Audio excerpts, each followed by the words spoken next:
ओम शांति। आज 8 अक्टूबर 2024 आज की साकार मुरली के अनमोल मधुर महावाक्य सुनेंगे। मीठे मीठे बाबा के मीठे बच्चे, बुद्धि को रिफाइन बनाना है तो एक बाप की याद में रहो। बुद्धि को रिफाइन बनाना है तो एक बाप की याद में रहो। याद से ही आत्मा स्वच्छ बनती जाएगी। प्रश्न है, वर्तमान समय मनुष्य अपना टाइम व मनी वेस्ट कैसे कर रहे हैं? उत्तर है, बाबा कहते, जब कोई शरीर छोड़ता है तो उनके पीछे कितना पैसा आदि खर्च करते रहते हैं। जब कोई शरीर छोड़ता है तो उनके पीछे कितना पैसा आदि खर्च करते रहते हैं। जब शरीर छोड़कर चला गया तो उसकी कोई वैल्यू तो रही नहीं, इसलिए उसके पिछाड़ी जो कुछ करते हैं उसमें अपना टाइम और मनी वेस्ट करते हैं। ओम शांति। रूहानी बाप बैठ रूहानी बच्चों को समझाते हैं। यह भी ऐसे कहते हैं ना, फिर बाप है या दादा है? दादा भी कहेंगे, रूहानी बाप तुम बच्चों को यह नॉलेज सुनाते हैं पास्ट प्रेजेंट फ्यूचर का। वास्तव में सतयुग से लेकर त्रेता अंत तक क्या हुआ? सतयुग से लेकर त्रेता अंत तक क्या हुआ है, यह है मुख्य बात। बाकी द्वापर कलयुग में कौन कौन आए, क्या हुआ, उनकी हिस्ट्री ज्योग्राफी तो बहुत है। सतयुग त्रेता की कोई हिस्ट्री ज्योग्राफी है नहीं, और तो सबकी हिस्ट्री ज्योग्राफी है। बाकी देवी देवताओं को लाखों वर्ष पहले ले गए हैं। यह है बेहद की बेसमझी। तुम भी बेहद की बेसमझी में थे। बाबा कहते, तुम भी बेहद की बेसमझी में थे। अभी थोड़ा थोड़ा समझ रहे हो, कोई तो अभी भी कुछ समझते ही नहीं। बाबा कहते, बहुत कुछ समझने का है। बाप ने आबू की महिमा पर समझाया है।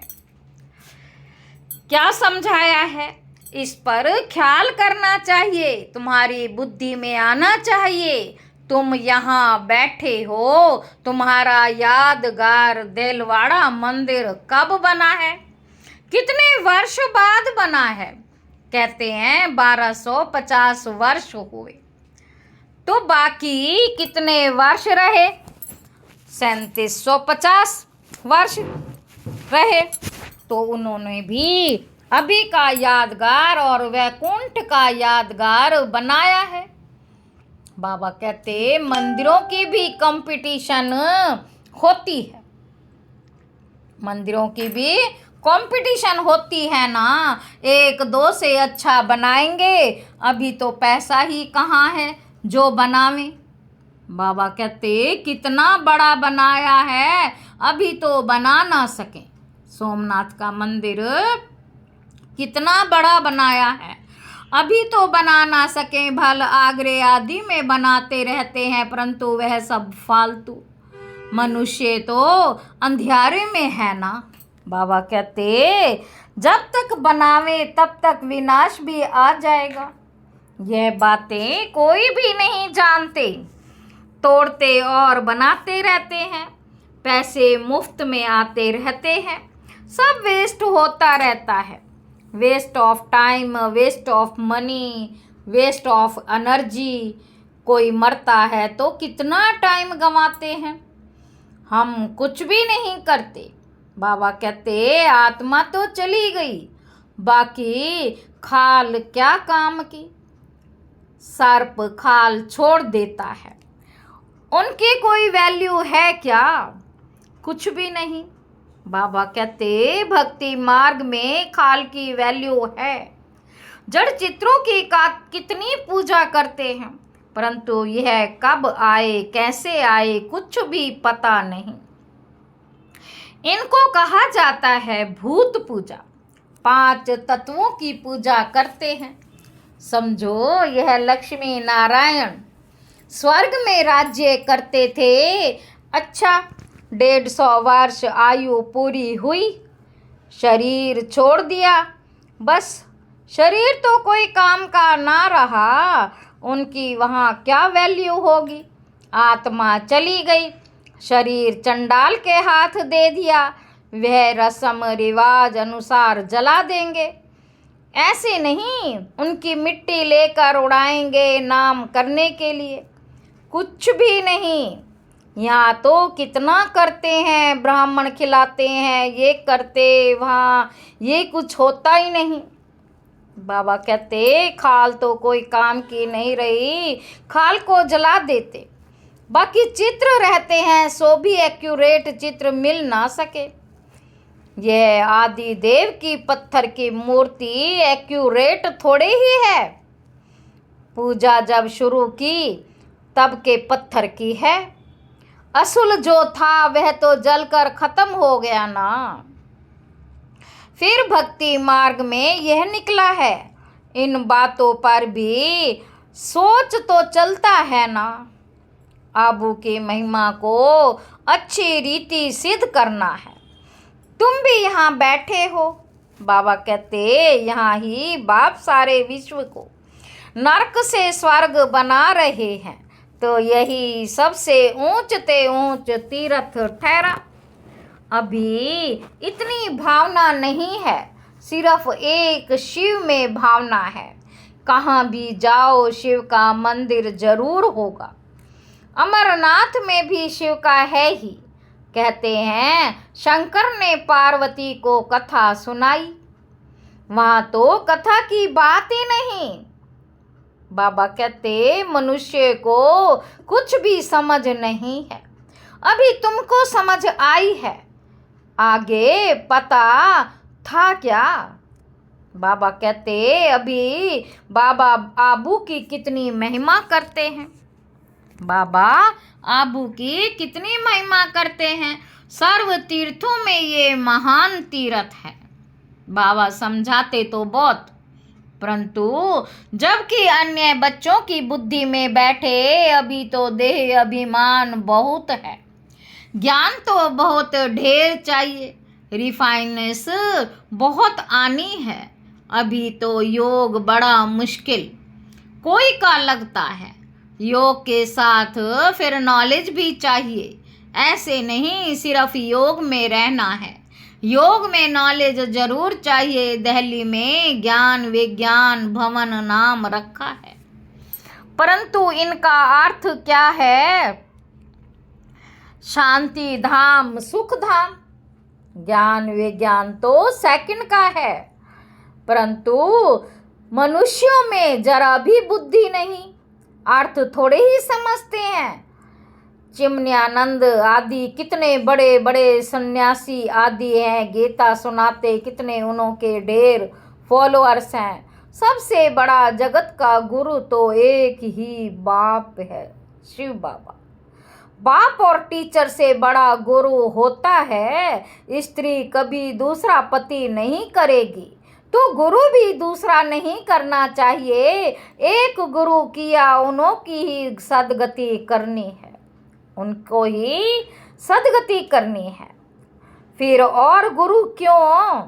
सतगुरु तो एक ही बेहद का बाप है, सबकी सदगति करने वाला है। परंतु इन बातों को बहुत है जो बिल्कुल समझते ही नहीं। बाप ने समझाया है यह राजधानी स्थापन हो रही है, तो नंबरवार होंगे ना, कोई तो रिंचक भी समझ नहीं सकते। ड्रामा में पार्ट ऐसा है, टीचर तो समझ सकते हैं, जिस शरीर द्वारा समझते हैं उनको भी तो मालूम पड़ता होगा। यह तो गुड़ जाने गुड़ की गोथरी जाने। गुड़ शिव बाबा को कहा जाता है, वह सबकी अवस्था को जानते हैं, हर एक की पढ़ाई से समझ सकते हैं। कौन कैसे पढ़ते हैं, कितनी सर्विस करते हैं, कितना बाबा की सर्विस में जीवन सफल करते। ऐसे नहीं इस ब्रह्मा ने घर बार छोड़ा है, इसलिए लक्ष्मी नारायण बनते हैं, मेहनत करते हैं ना। यह नॉलेज बहुत ऊंची है। कोई अगर बाप की अवज्ञा करते हैं तो एकदम पत्थर बन पड़ते हैं। बाबा ने समझाया था, यह इंद्र सभा है। शिव बाबा ज्ञान वर्षा करते हैं, उनकी अवज्ञा की तो शास्त्रों में लिखा हुआ है। पत्थर बुद्धि हो गए, इसलिए बाबा सबको लिखते रहते। साथ में संभाल से कोई को भी ले जाओ, ऐसे नहीं विकारी पवित्र यहाँ आकर बैठे, नहीं तो फिर ले आने वाली ब्राह्मणी पर दोष पड़ जाता है। लेकर आने वाली ब्राह्मणी पर दोष पड़ जाता है, ऐसे कोई को ले नहीं आना है। बड़ी रिस्पॉन्सिबिलिटी है, बहुत ऊंच ते ऊंच बाप है, तुमको विश्व की बादशाही देते हैं तो उनका कितना रिगार्ड रखना चाहिए। बहुतों को मित्र संबंधी आदि याद पड़ते, बाप की याद है ना। अंदर ही गुटखा खाते रहते, बाप समझाते हैं ये है आसुरी दुनिया, अभी देवी दुनिया बनती है, हमारी एम ऑब्जेक्ट यह है, यह लक्ष्मी नारायण बनना है। जो भी चित्र है, बाकी बायोग्राफी को तो तुम जानते हो। मनुष्य को समझाने के लिए कितनी मेहनत की जाती है, तुम भी समझते होंगे। यह कुछ अच्छा बुद्धिमान है, यह तो कुछ नहीं समझते। बाबा कहते, तुम बच्चों में जिसने जितना ज्ञान उठाया है उस अनुसार ही सर्विस कर रहे हैं। मुख्य बात है ही गीता के भगवान की, सूर्यवंशी देवी देवता का यह एक ही शास्त्र है, अलग अलग नहीं है। ब्राह्मणों का भी अलग नहीं है। यह बड़ी समझने की बातें हैं। इस ज्ञान मार्ग में चलते चलते अगर विकार में गिर पड़े तो ज्ञान बह जाएगा। बाबा कहते, बहुत अच्छे जाकर विकारी बने तो पत्थर बुद्धि हो गए। इसमें बड़ी समझ चाहिए। बाप जो समझाते उनको उगारना चाहिए, विचार सागर मंथन करना चाहिए। यहाँ तो तुमको बहुत सहज है, कोई लौकिक कार्य व्यवहार हंगामा आदि नहीं। बाहर में रहने से धंधे आदि की कितनी चिंता रहती है, माया खूब तूफान में लाती है। यहाँ तो एकांत लगी पड़ी है, यहाँ तो एकांत लगी पड़ी है।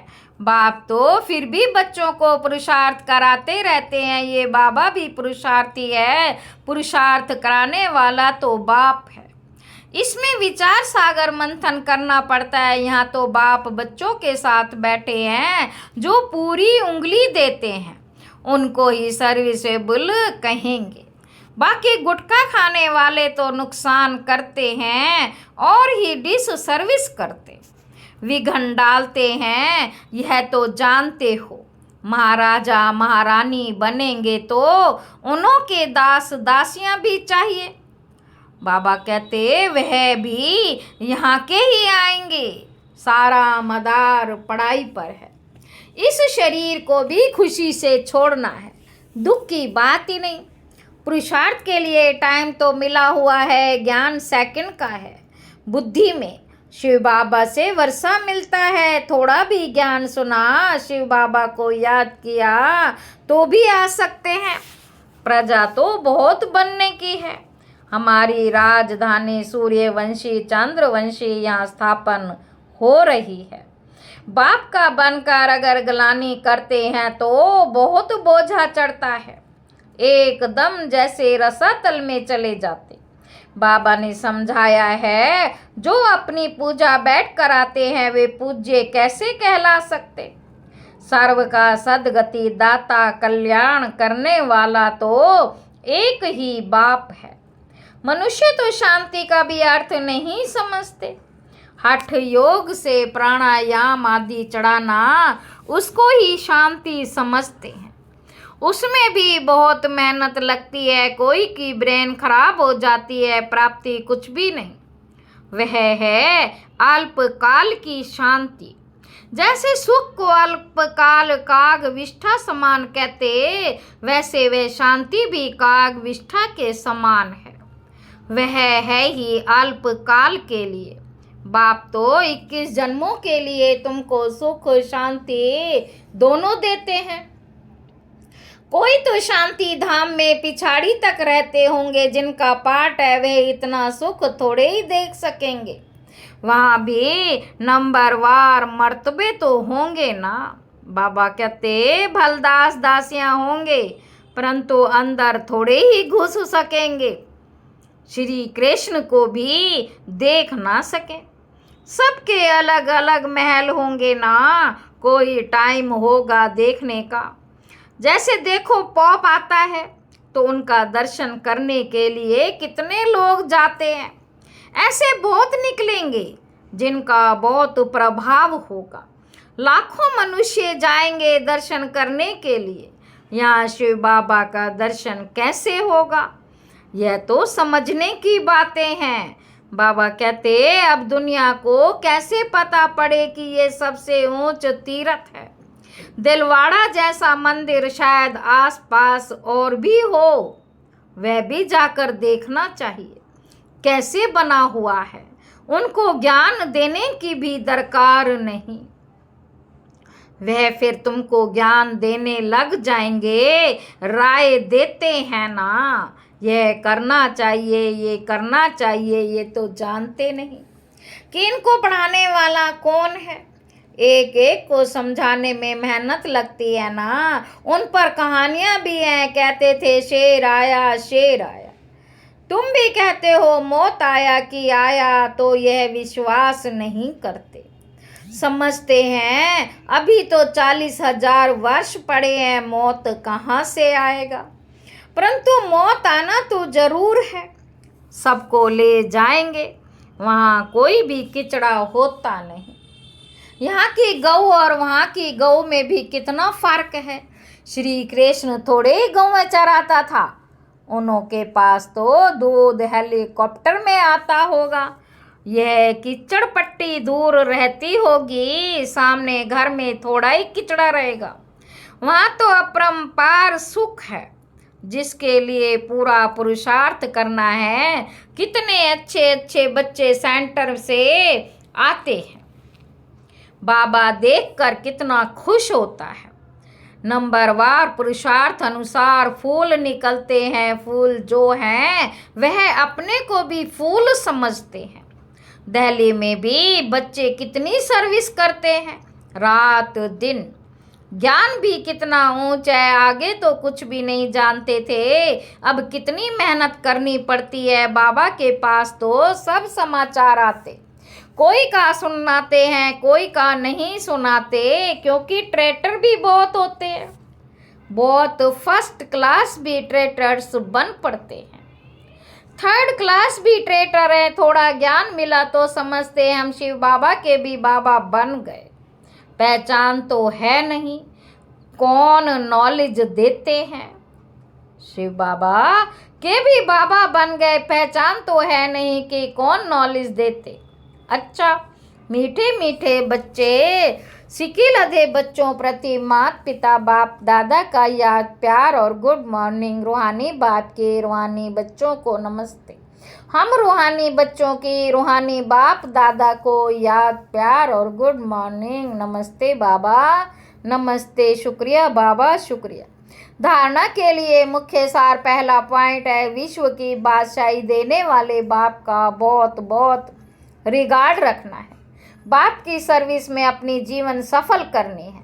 पढ़ाई पर पूरा पूरा ध्यान देना है। दूसरा पॉइंट है, बाप से जो ज्ञान मिलता है उस पर विचार सागर मंथन करना है। कभी भी विघन रूप नहीं बनना, डिस सर्विस नहीं करनी है, अहंकार में नहीं आना है।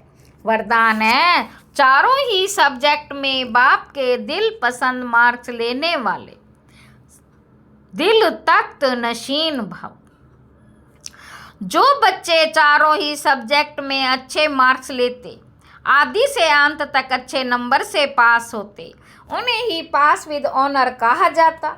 बीच बीच में मार्क्स कम हुई, फिर मेकअप किया, ऐसे नहीं, लेकिन सभी सब्जेक्ट में बाप के दिल पसंदी दिल तख्त नशीन बनते हैं। साथ साथ ब्राह्मण संसार में सर्व के प्यारे, सर्व के सहयोगी, सर्व का सम्मान प्राप्त करने वाले, दिल तख्त नशीन सो राज्य तख्त नशीन बनते हैं। स्लोगन है, दिल रुबा वह है जिसके दिल में सदा यही अनहद गीत बजता रहे कि मैं बाप की बाप मेरा। अच्छा, ओम शांति।